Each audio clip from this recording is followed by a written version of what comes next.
right, friends, I'm going to get us started here, so if you can take your seats. My name is Prof, and I will be your moderator today. This panel is the realities of self-publishing, and we have some cool people up here to talk to you today. So if we could go through and if you could introduce yourself and tell us briefly about one work that you self-published, starting down here.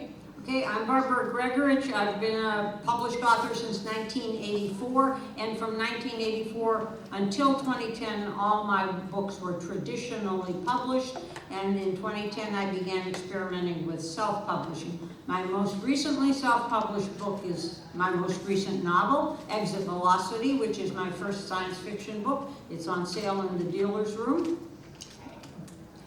Can everybody hear me if I sit back here? No, please use the mic. Well, yeah, I just didn't know how close I had to be. Is this better? Yeah, great. Okay, I'm Madeleine, Vasaly, she, her, and I'm primarily an editor working with both big publishers and independent authors. But last year I also self-published my own book for other editors and writers called The Proofreader's Guide to Comic Book Style. I primarily work in nonfiction prose and fiction comics, but a little bit crossways as well. Start going. Okay. My name is Becca Justiniano. I publish as Becca Patterson or Misty Carlisle. Misty Carlisle is for the adults only stuff. Mostly I publish short stories, and I think my favorite one is Alley Cats, which was based on a dare. Somebody said, "You can't write a romance with cats," and I said, "Challenge accepted." Available on Amazon. Hi, I'm Stephanie Olson, she, her. My debut fantasy novel, Still Chosen Another Unwanted Adventure, was actually published in January of this year, so very recently was through all of this. Thank you. Yeah, that's my most recent published book. And again, my name's Prof. I'm a game designer by trade, but I'm a hobbyist writer, and I self-published a fantasy novel called An Unlikely Flock, which was in the merch room, but we're out of those copies, but you can still buy copies online if you would like.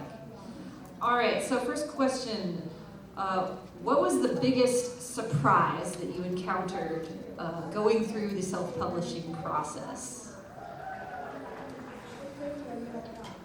I think actually I was surprised by how easy it was. Yeah? Go on.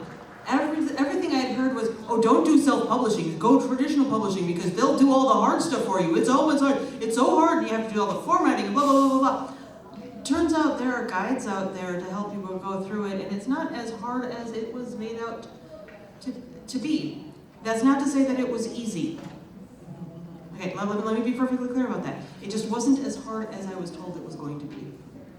I would agree with Becca that it's actually a fairly easy process. But my first book in 2010, published through what was then Create Space and is now KDP, was horrible. Now, mind you, I have a background in typesetting. I was a typesetter, okay? A professional typesetter at newspapers and job shops around the country. And I had great difficulty because Create Space didn't have a template yet. And really, Create Space didn't know what it wanted.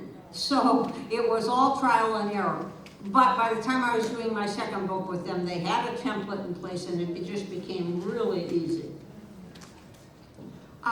In my case, I kind of pass on this question because by the time I published my own book, I had almost 15 years of experience sort of working behind the scenes in both traditional publishing and individual authors self-publishing. So for me, it was a pretty smooth process of using all of the kind of knowledge I've built up and my contacts to get my own book out. So similar to this, but for those of you who have also been involved in traditional publishing, which is Barbara and anyone else? All right, this is a question for you. Okay. What are some of the big differences just from your experience between traditional publishers and self-publishing, like the good and the bad? What would you say?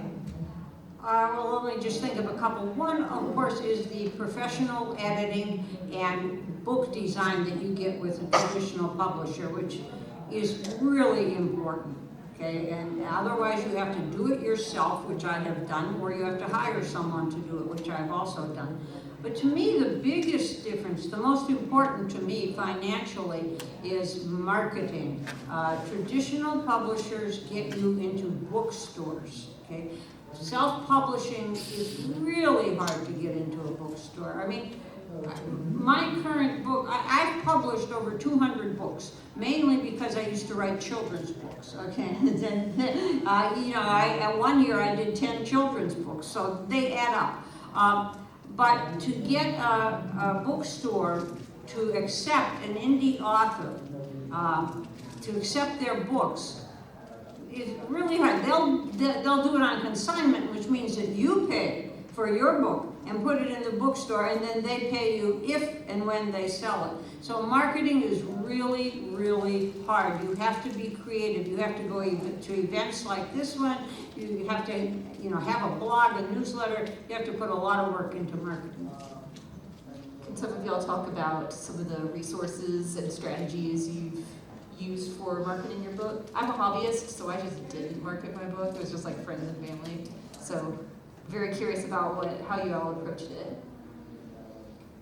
I reached out to everybody. So my book, I went through the extra steps that it could be available in bookstores. There's self-publishing where it's like it's on Amazon and like just there and like that's at the end. If you want to try to have your book in bookstores, there's additional steps. There's barcodes and unique, like other ISBN, it's additional tasks to the original task. And I did all of that because I wanted to try. And then when the book came out, I emailed every indie bookstore that I could think of and was like, hey. And so my book is actually in a few indie bookstores, like Moon Palace Books here in the Twin Cities has it. It's thank you. That is awesome. It's not in like Barnes and Noble, but it's a hustle to keep doing that. So my strategy was just reach out to everyone, and maybe 1% of them will respond. Yeah, marketing is really the big thing, and you're gonna spend probably 40 plus hours a week on being on social media and talking to people. You come to conventions like this, you have to get over the whole, I gotta hawk my stuff. I gotta talk about it. Which can be really hard for some of us. I'm shy. But most of your job is marketing. You get a few hours here and there in a week to do the writing. And that's a huge thing. But it's on social media, you can't just talk about your book. You have to talk about your cats and this weird thing that happened in the kitchen yesterday. And I actually made bread. And all the fun other things to make you like a real person, so that people will follow you as a real person. And then occasionally you can slip in, by the way, I wrote a book. Because if you spend too much time talking about your book, people tune out. You need to get them to tune into all the rest of the stuff. Your private life isn't so private anymore. And there's going to be all kinds of people trying to get you to pay the money to market your book for you. Don't buy it. A lot of those are paying for followers, which means that they're paying for bots. And it's no one that I know who self-publishes or does their own marketing has gotten anything good from paying for social media marketing. If you want to pay for a marketing firm, make sure you do your research and they're a real marketing firm, and then it's going to be expensive. In my case, my biggest target audience is editors and publishers, and so a big portion of my marketing has been talking to professional associations and in many cases giving presentations either specifically about the book or on topics that are covered in or tangential to the book as sort of a profile awareness raising exercise. I write both fiction and nonfiction, and I will say, and I think everyone knows this, marketing nonfiction is so much easier than marketing fiction. If you write a nonfiction book, you can send out press releases to editors, and many newspapers will pick something up on the topic. But that's just not the case with fiction. So I have a follow-up question about, hustling for indie bookstores. When someone does get back to you, have they been excited about it? Did you have to convince them? What was that interaction like? So I want to clarify, like I reached out to 10 and heard back from 3, or so it's not like anyway. But when it would happen, it's first you always want to follow submission guidelines. Most indie bookstores have a contact us page, and they say, if you're an indie author, please follow these steps. Always follow the steps. If you try to do something else, they don't have time. They're very, very busy. So follow the steps, but you follow the steps and explain your book. Here's the ISBN, here's how it's available. They won't want it if it's only available on Amazon, because Amazon is the biggest competitor for indie bookstores. So if you're only through Amazon, they say they're not interested, but you go through all the steps. And then they've been like, hey, this sounds great. The ones who responded were like, yeah, that sounds amazing. And if they're local, I'd say, I'm in your area. And so, Moon Palace and, sorry, I'm looking at my husband because I got to remember. He remembers things for me.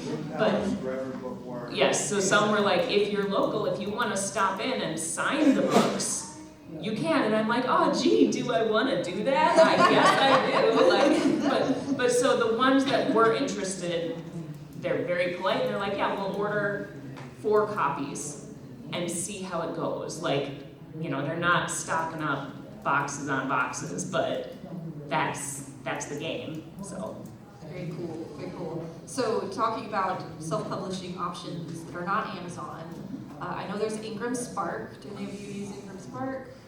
Okay, that's a great face. I can't wait to hear this. What are some other, Amazon and Ingram Spark are the only 2 I know. So what are others, or tell us about your experience with others? There's BookBaby. BookBaby? Yeah. Okay. So I did mine completely on my own. I didn't go through an established platform. My ebook is released directly through my website. And for the print edition, I worked with a local printer here named Bookmobile, who are wonderful folks, and made a really great book for me. I'm probably going to have an ebook on a couple of the larger platforms eventually, but because that requires me to give them a cut, and I don't have to do that if I sell the book myself, I sort of wanted to do the initial release on my own, and then once sales sort of peter out a bit, then I'm planning to port it to a couple other platforms just to refresh interest.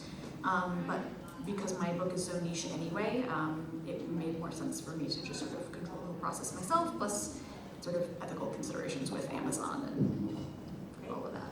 So tell us about Ingram Spark.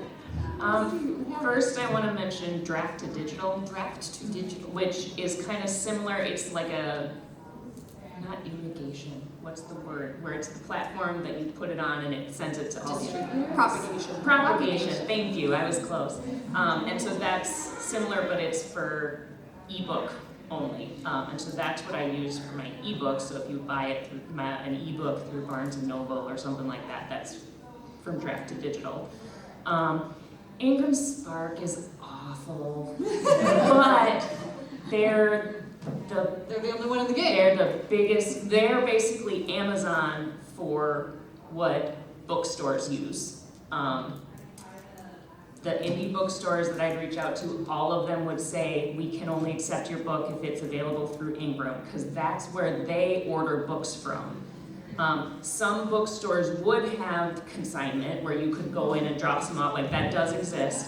but a lot of them want to be able to buy it from where they buy all their other books. And Ingram Spark, Lightning Source, like it's all kind of one big bubble. They're the biggest game in town. And I'll say uploading all of the stuff, it's very easy, it's very intuitive. Their customer service is non-existent. I see. It's just the worst. I think it's bots. And they do take a cut of, it's free to similar to Amazon, it's free to upload, but every time someone buys a copy, they take a cut. So again, it's an awful platform, but if you want to try to get it into bookstores, I'm waiting for some competitor to come along. I'm in the process of getting mine on Ingram Spark just because I do want to get into bookstores, but again, I'm a hobbyist, so it's like I'm spending money for it because it's just for funsies. And one of the frustrating things I noticed is that their like title formatting and their manuscript formatting is different from Amazon, so you have to make a whole different file to upload it to Ingram Spark, which is annoying. But I'm still in the like, I haven't hit the publish button yet because I'm slow and because I'm lazy. It's fine. But that was an annoyance that I noticed. I want to dump on Ingram Spark also. Oh yes. Yeah, let's hear it. Okay, I published 12 books for free. That is, it didn't cost me a penny. I had a friend design the covers. She's a professional book designer, and I had some help with the design, so I paid nothing. So this is a great deal. I mean, to publish these books for free. And then I decided, well, I'm not totally satisfied. I'm certainly satisfied with the income, the amount I get for selling each book on Amazon, but there is such pushback against KDP. I wanted to try to get into bookstores, okay? So I decided, I spent maybe 2 or 3 months studying both Ingram Spark and BookBaby. BookBaby is very, very large. And besides, my husband, who's a musician, has been using CD Baby for about 15 years, and he really likes it, okay? So I decided, after much investigation, and I called many friends, and they had nothing good to say about Ingram Spark, so I decided to go with BookBaby. And BookBaby told me that their distribution is through Ingram Spark, but that all bookstores accept Ingram Spark. That's where they order from. Well, my book came out in June of 2024. Some bookstores still can't get Ingram Spark to send them copies of my book, especially Bookshop, which services all independent bookstores. They just keep saying, no, it's just on back order. And I have had bookstores call me from California and Maine and other places and say, look, we're really trying. We are ordering this through Ingram Spark the way we're supposed to, and all that we get is not available. And so I would call BookBaby, and they would call Ingram Spark. To make a long story short, I don't think Ingram Spark fulfills its orders to bookstores for people who are low down on the list. Okay? They might put their own people who publish through them first, okay? But they probably put books like mine at the very end, and they just don't fulfill them. So I am not happy about the distribution. So what I'm hearing is we are ripe for a competitor in the self-publishing to bookstores space. If anyone has business acumen and a whole bunch of funding, they're ready. There are some smaller scale options. So, Bookmobile, who I went through for printing, they do also have a distribution service through their label Itasca Books. I don't know what the pricing model is like for them, and I don't know how wide their sort of bookstore network is, but depending on if you, for example, if you have a really local interest type book, looking to smaller local or regional companies is potentially an option. That's very cool. Thank you for, let's see, I love getting the tea on, this is what these are for, right?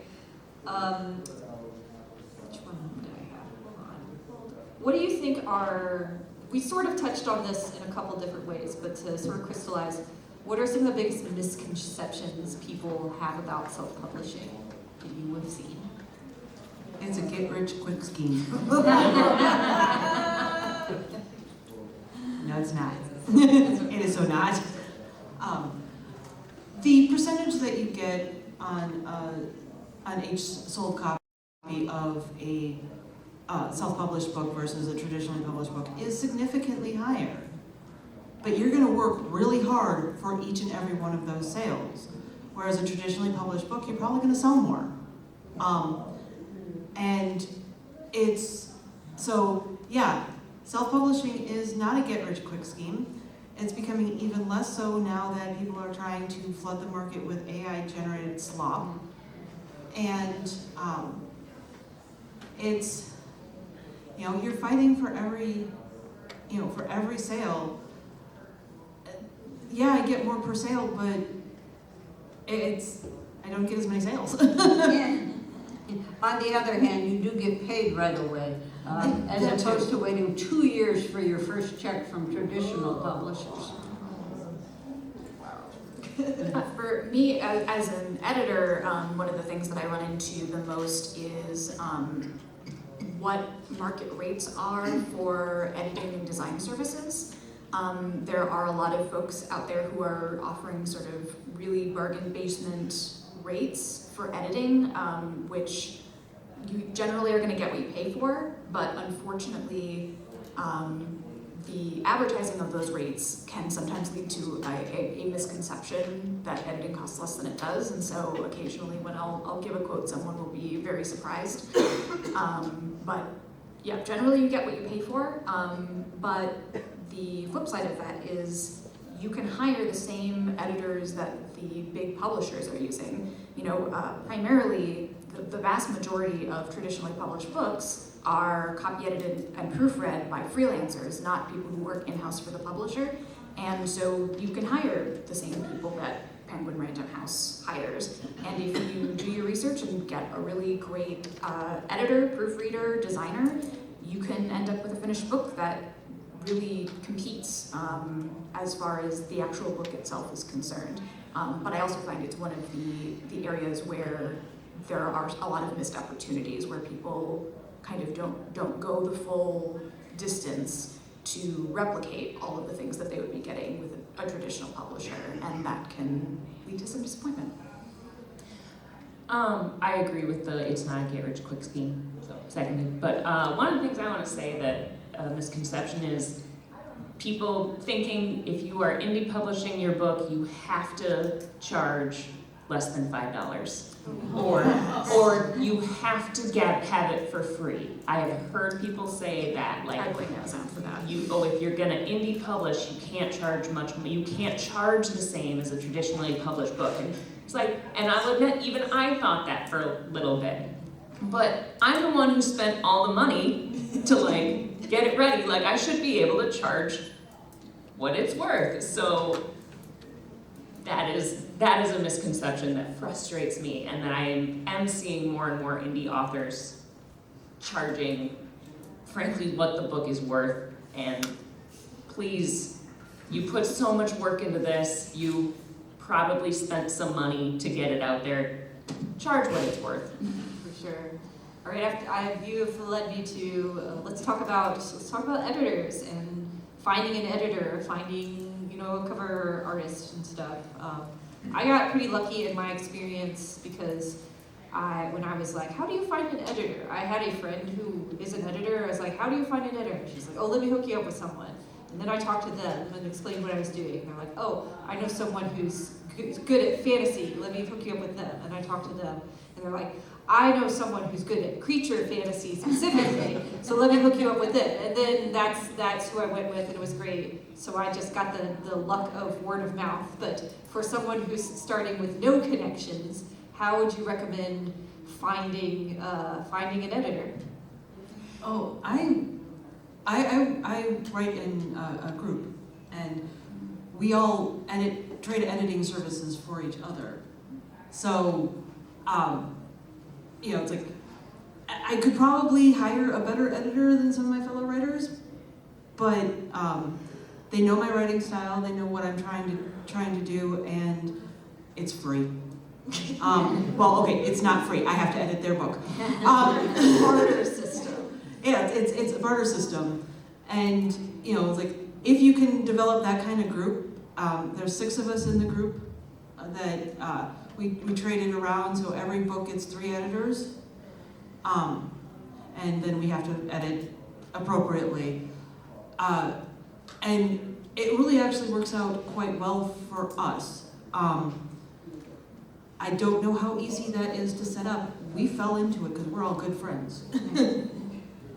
So you're the professional editor of the group. So what secrets? Tell us your secrets. Yeah, I mean, really, the way that you did it is sort of the ideal scenario, because I often say that editors are a little bit like car mechanics in that it's really hard if you don't have if you've never used one yourself, it's hard to know who's trustworthy, who's good at their job, and know who to hire. So if you can get a personal recommendation, that is always the way to go. If you are starting from scratch, I recommend looking up professional associations. So the Editorial Freelancers Association and ACES, the Society for Editing, are 2 big national associations of professional editors, and both of them have directories that you can search and filter. Here in the Twin Cities, we also have the Professional Editors Network, which is a much smaller but locally based association. One important thing I would say is to educate yourself on the different types of editors and figure out what specifically you need. So do you need a developmental editor who's going to work with you on story and character and plot arc? Or do you want a copy editor who is going to review all of your spelling and your grammar and continuity? Do you want a proofreader who is going to read your book once it's either laid out in the case of a print book or formatted in the case of an ebook? Very frequently, I mean, for a traditionally published book is going to have all 3 of those. And I recommend that any self-publisher hire at least a copy editor and a proofreader. But it really just depends on what you're going to need. And the other thing that Prof sort of alluded to is the importance of specialty. So you don't necessarily need to find somebody who has, a decade of experience with your specific subgenre, but you do want to find somebody who works in the general area that you're publishing in. So if you are publishing a paranormal romance, hiring someone who works with history is probably not going to be the right fit. Definitely fiction versus nonfiction is going to be the biggest divide among editors, although a lot, including me, do both. But then within that, not every fiction editor is going to edit every fiction genre. So if you can get sort of as close to your little neighborhood of the publishing world as you can, that's going to get you the best result, because the editor is going to be familiar with the conventions and tropes, especially for something like romance, for example, which is so the conventions are so important, more so than certain other genres. Having that experience is going to make sure that that the editor understands the audience that you're going for and can best serve the book. I was pleasantly surprised at how willing they were to recommend someone who was a better fit. So I don't know if that was just my experience or if editors are just like that, but it was nice. Good editors know their limits and know when they are or aren't the right fit for something. And so that's always a good sign when someone says, I could do this, but I know someone who would be perfect for it, and you should talk to them. And to touch on what Prof and Becca and Stephanie have said, I taught courses in self-publishing through KDP for 10 years. And one thing I noticed is that it's on editing that most people who are aspiring to self-publication, that's what they balk at paying the money for. And that's the most important thing. That and the cover are the 2 most important things that they should be spending money on. And I had a lot of discussions with the students in these classes, and they wouldn't tell me the truth, okay? And I sort of got it out of them. One is that they think their writing's great. It doesn't need editing. Okay, so that comes out. Everybody needs editing. Yeah. Okay, and then I will take a red pen and edit the first 3 pages of their manuscript to show them that they need a professional editor. I was an editor for 5 years. And the other thing is that I think that they don't want to do the work. They might sense that it's going to come back with all kinds of red marks on it, and I'm going to have to redo it, and I don't want to redo it. It's been so hard all along. It is hard, but don't stop there. You really need a professional editor. One other, just, if you are starting from scratch, if you're like, I don't know, I gotta find, this is not the end point, but look at other indie books. And if you enjoyed it, because you are an indie author and so you support other indie authors, right? Like, flip to the back, look at the acknowledgments. Who was their editor? Who was their cover artist? Like, I'm not saying that's the person for you, but in terms of a jumping off point, and then research that person, like, is that a good fit and everything like that, but look at other books, and even like you said, some traditional books use freelance editors. Like, you can look into those people and see, do I want to start there? Like, it's an option. Yeah, that's a great strategy. And the other thing I would say, since you mentioned cost, is the Editorial Freelancers Association has a rates chart on their website that has sort of starting points. In my experience, it tends to be a little bit on the low side, but it's just a data gathering problem. But that chart is a really great starting point. You can at least get in the ballpark of what it might cost you. Which association is that? The Editorial Freelancers Association. It's the-efa.org is the website. I would say the majority of editors that I know mostly tend to charge by hour. There are some who will do flat rate, but also any editor who has a substantial amount of experience is going to be able to estimate pretty precisely how long an edit is going to take them. You know, I've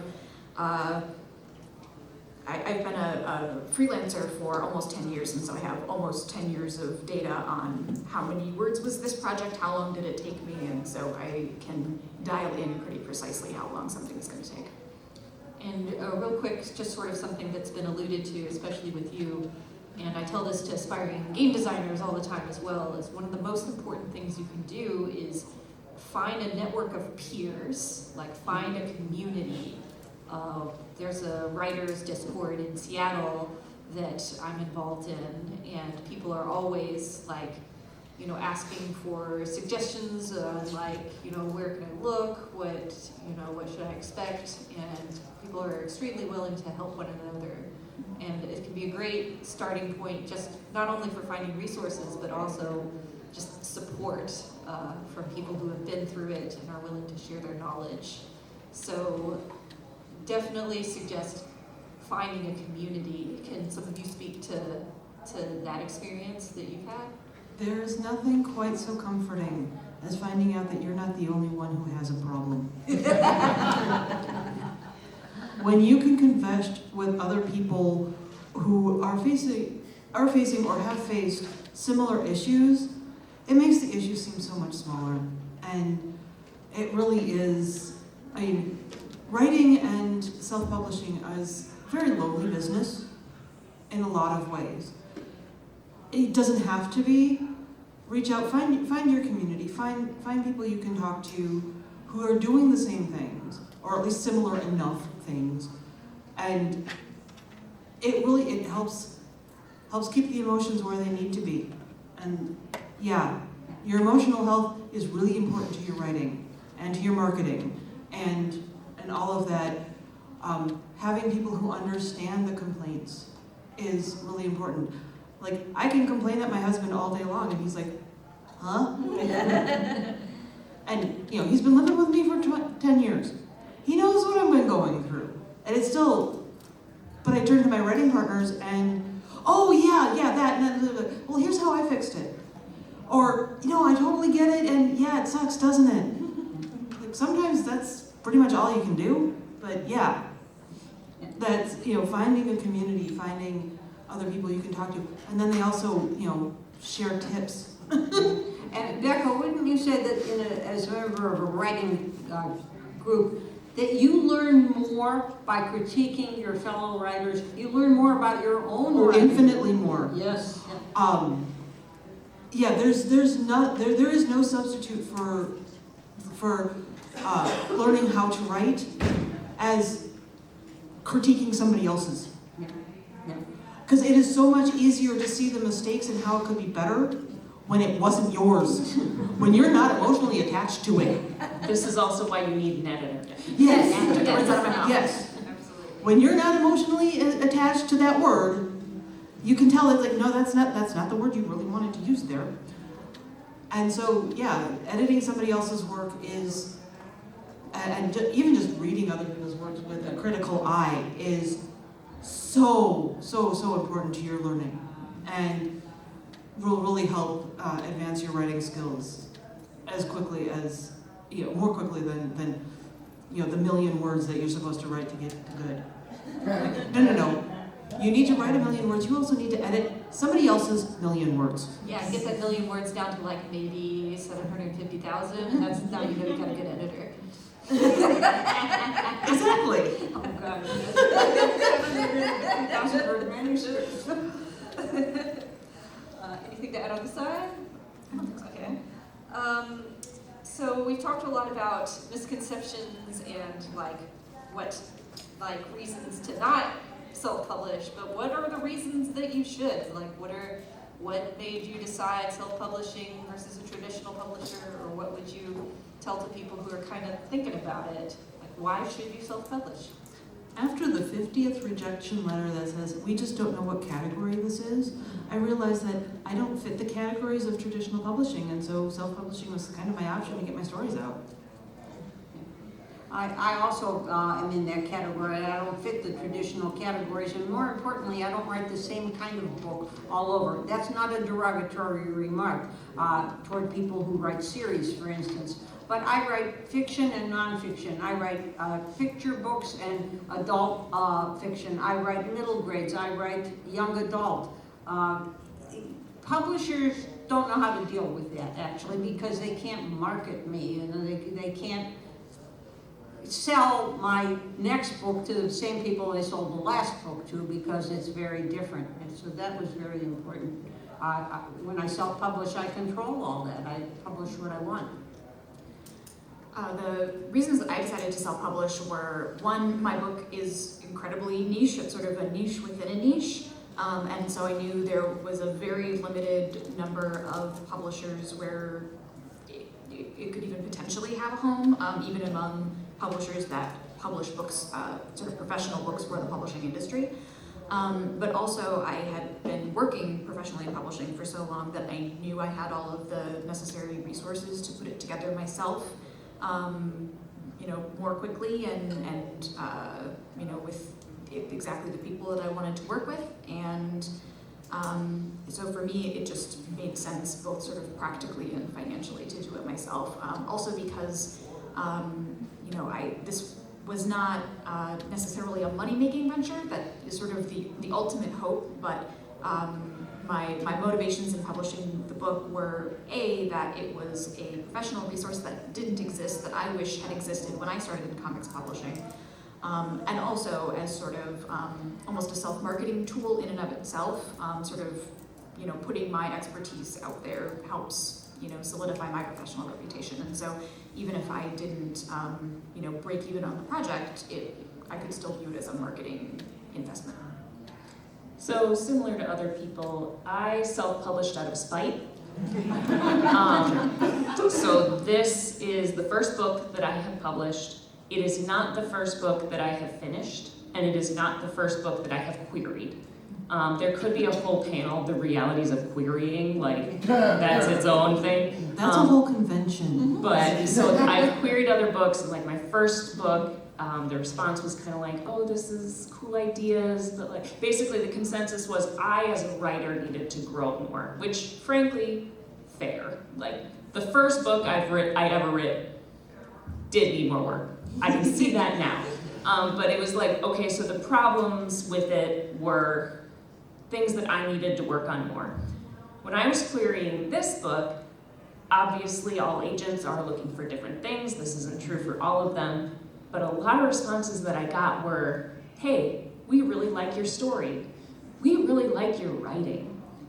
But you're a debut author, and this is a fantasy book starring a 36-year-old woman. We don't want to sell that. There's no market for that. And so, oh my God, right? But so so, I really have to wonder sometimes who is out, who these professional marketers think is out there. and it's specifically, I don't have any other things that people can be like, okay, they wrote a book about a 36-year-old, but look at all the other books they did, like, but you know, there's marketability anyway. So this was not something I was willing to change. I was not willing to change the age of my protagonist. And so that's why I'm like, I'm just self-publishing, because I'm not waiting on this one. I'm also in the category of having a book that does not fit neatly into a genre. I had a friend who I worked with, a writer I worked with in games who read my book, and he said it defies genre. And I was like, I'm going to put that in laurels in the front of my book.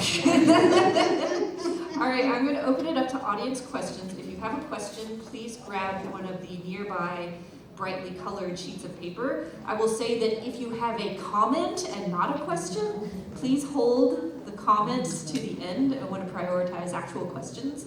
So we're going to start with blue hashtag. Two questions. First one, has anyone used Mixum's print-on-demand services? Mixum? Yeah. Could you repeat the question? The question was whether any of us have used Mixum for publishing services. I did look into Mixum when I was debating, but I never ended up getting samples or anything from them.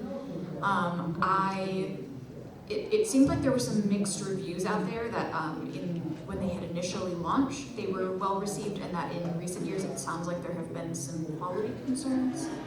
But I didn't end up actually pursuing that, so.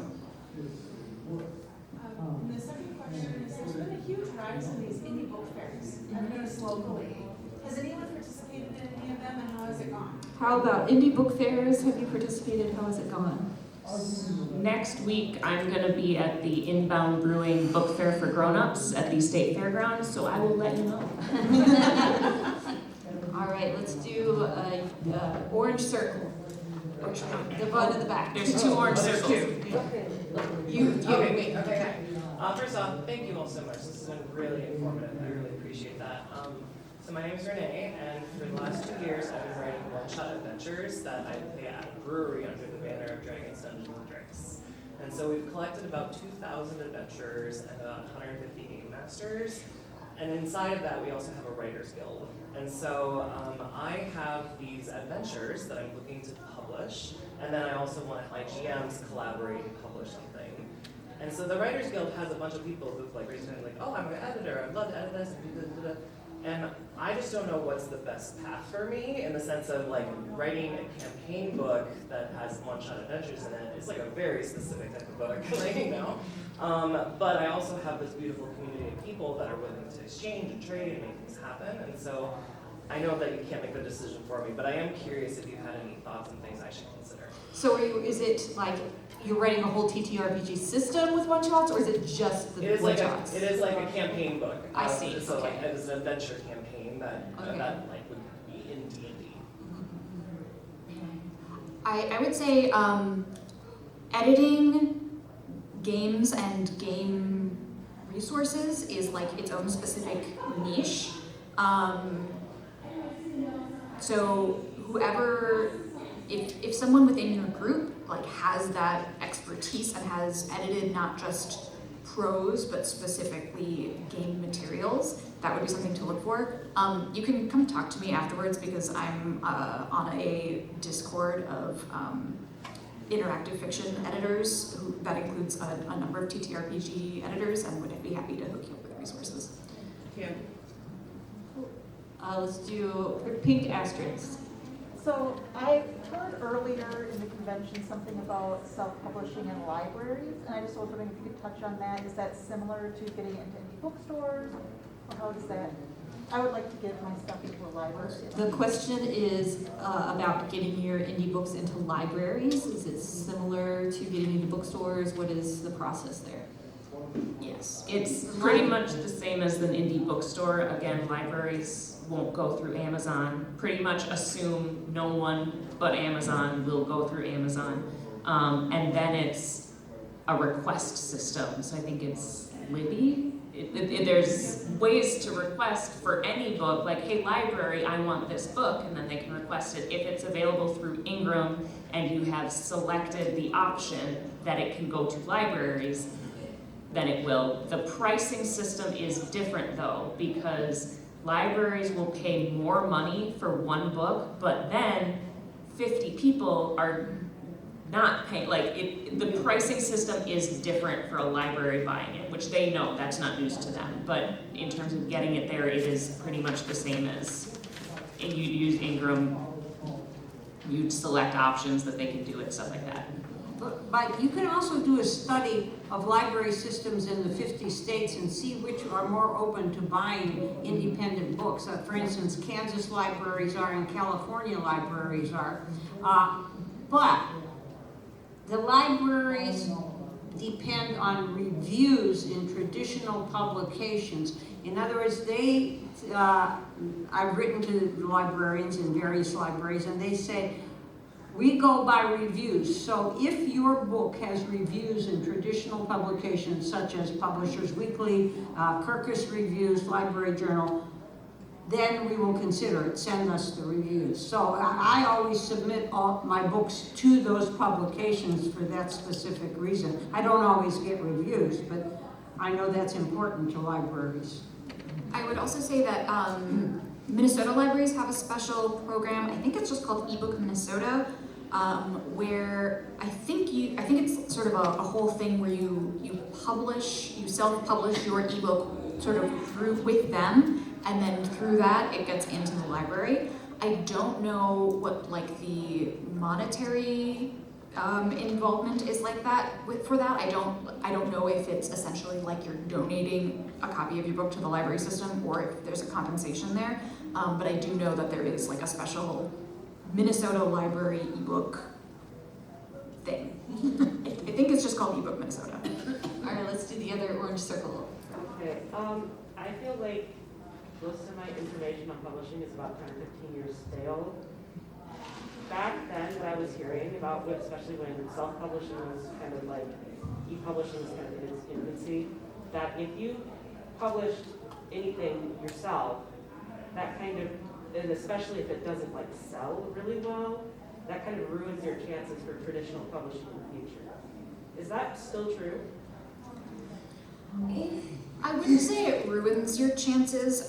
It will be a factor. The biggest thing to know is if you self-publish a book, it's you will almost never be able to get that specific book traditionally published unless it's you're Andy Weir, you wrote The Martian. It gets so popular that a traditional publisher wants to republish it. The dream. Yeah, I meant your next novel. Yeah, but in terms, if you self-publish a book and then you're trying to query your next book, I would not say that it will definitely preclude you.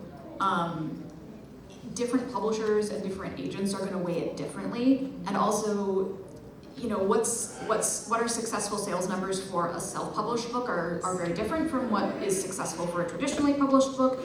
So I would say it's one of the factors, but it's not necessarily going to be you have to pick now and you can never go to the other one. It's not the kiss of death that the vanity publishers used to be, and that there's a big difference between the vanity publishers and self-publishing. Yes. Vanity publishers were very much of you want a book to put on your own bookshelf, and so you hire the publisher to produce the book, and they had a really bad reputation of people producing really lousily edited books just because they wanted to give it to their family. And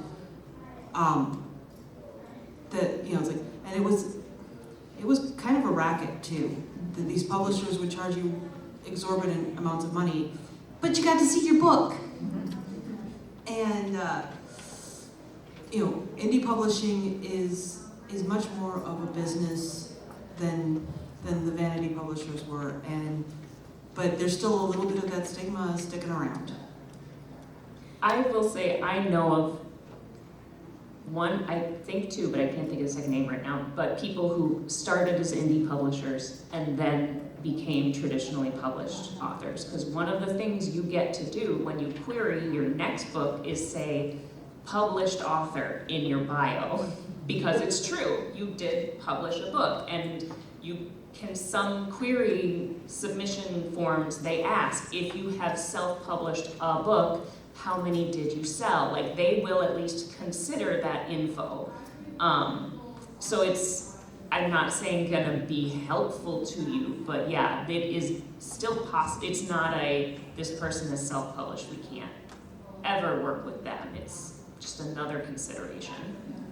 Yeah, and real quick, since vanity publishing came up, one thing that the waters have gotten slightly muddied in recent years with the rise of author services companies, and it can be really difficult to tell the difference between an author services sort of self-publishing support services as opposed to a vanity publisher.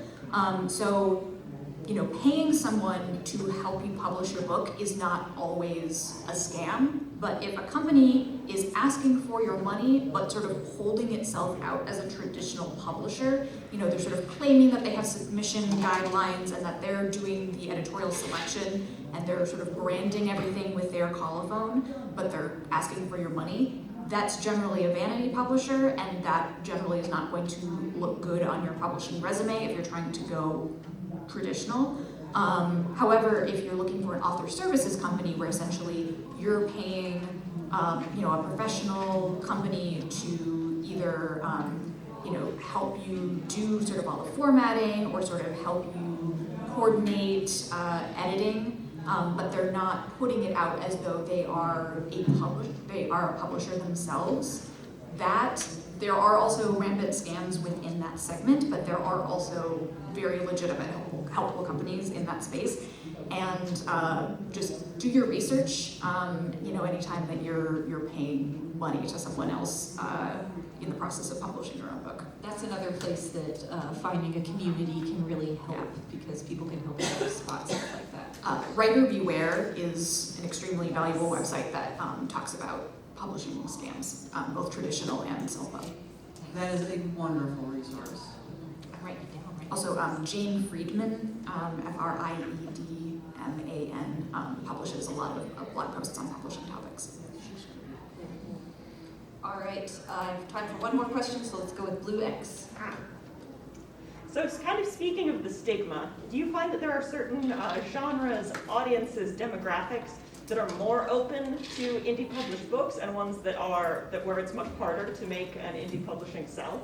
So the question was, do you find that there's specific demographics or groups that are more open to indie self-published books and others that are not?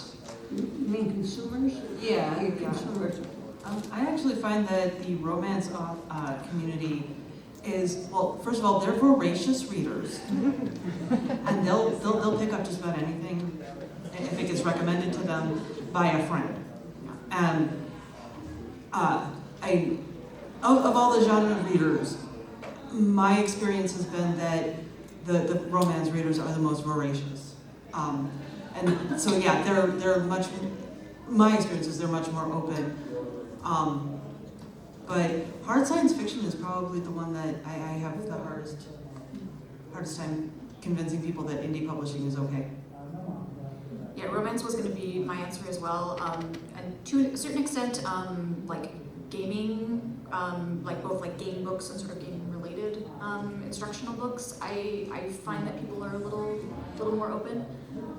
And in terms of less open, I would say anything that sort of really involves rigorous content checking, fact checking, that sort of thing, which is ironic because the fact checking standards at certain traditional publishers are not great, but it's all about perception.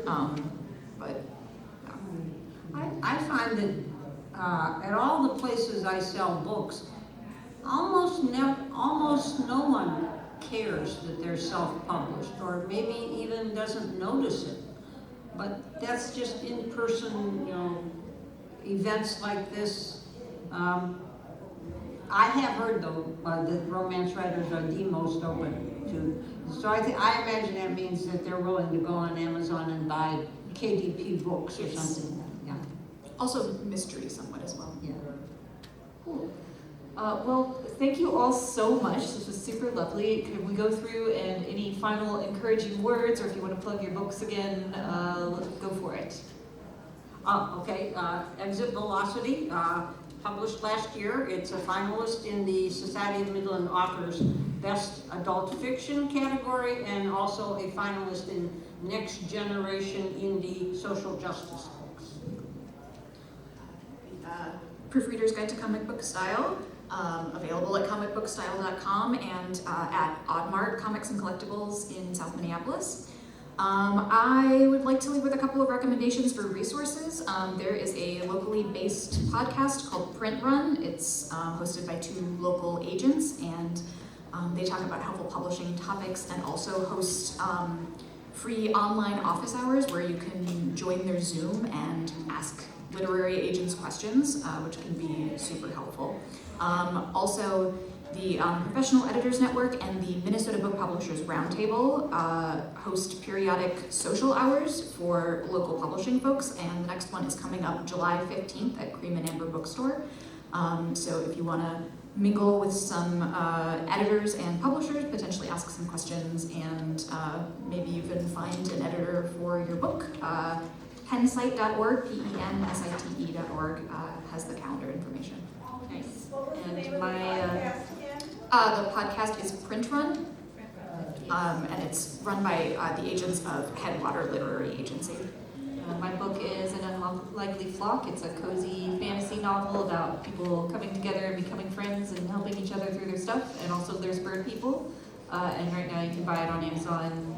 Soon you'll be able to get it on Ingram Smart, but there's a QR code up here if you're interested.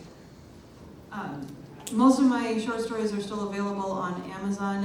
I have become the primary caregiver to my mother, who is suffering from memory loss. So my ability to keep things current is somewhat limited. My most recent publishings, however, are on Patreon. Search for Miss Macy. That's my cat, because I published my cat's diaries.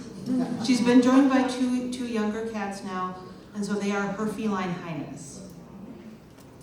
And I'm Stephanie Olson. My book, Still Chosen, Another Unwanted Adventure. It's available online wherever you get your books. I have barcodes, I have bookmarks. I'll be at the Inbound Brewing Book Fair for Grown-Ups next. Oh, and my husband's reminding me, I also write for a horror podcast called Ghost Wax. That's not what this is about, Cole. And so please check it out. And in terms of final recommendations, the biggest help for me when I was going through self-publishing, YouTube, frankly, is great. Specifically, M.K. Williams, M as in Mickey, K as in kangaroo. She lays everything out from the very, very, very, like, I think I want to self-publish, all the way up, like, I owe her a lot. But you can find a lot of resources there, too. What's the name again? M.K. Williams. And Prof, do you still have books in March? No, they're all gone. But yes, you can buy up here with QR code. All right, that's it. Thank you all so much. Thank you.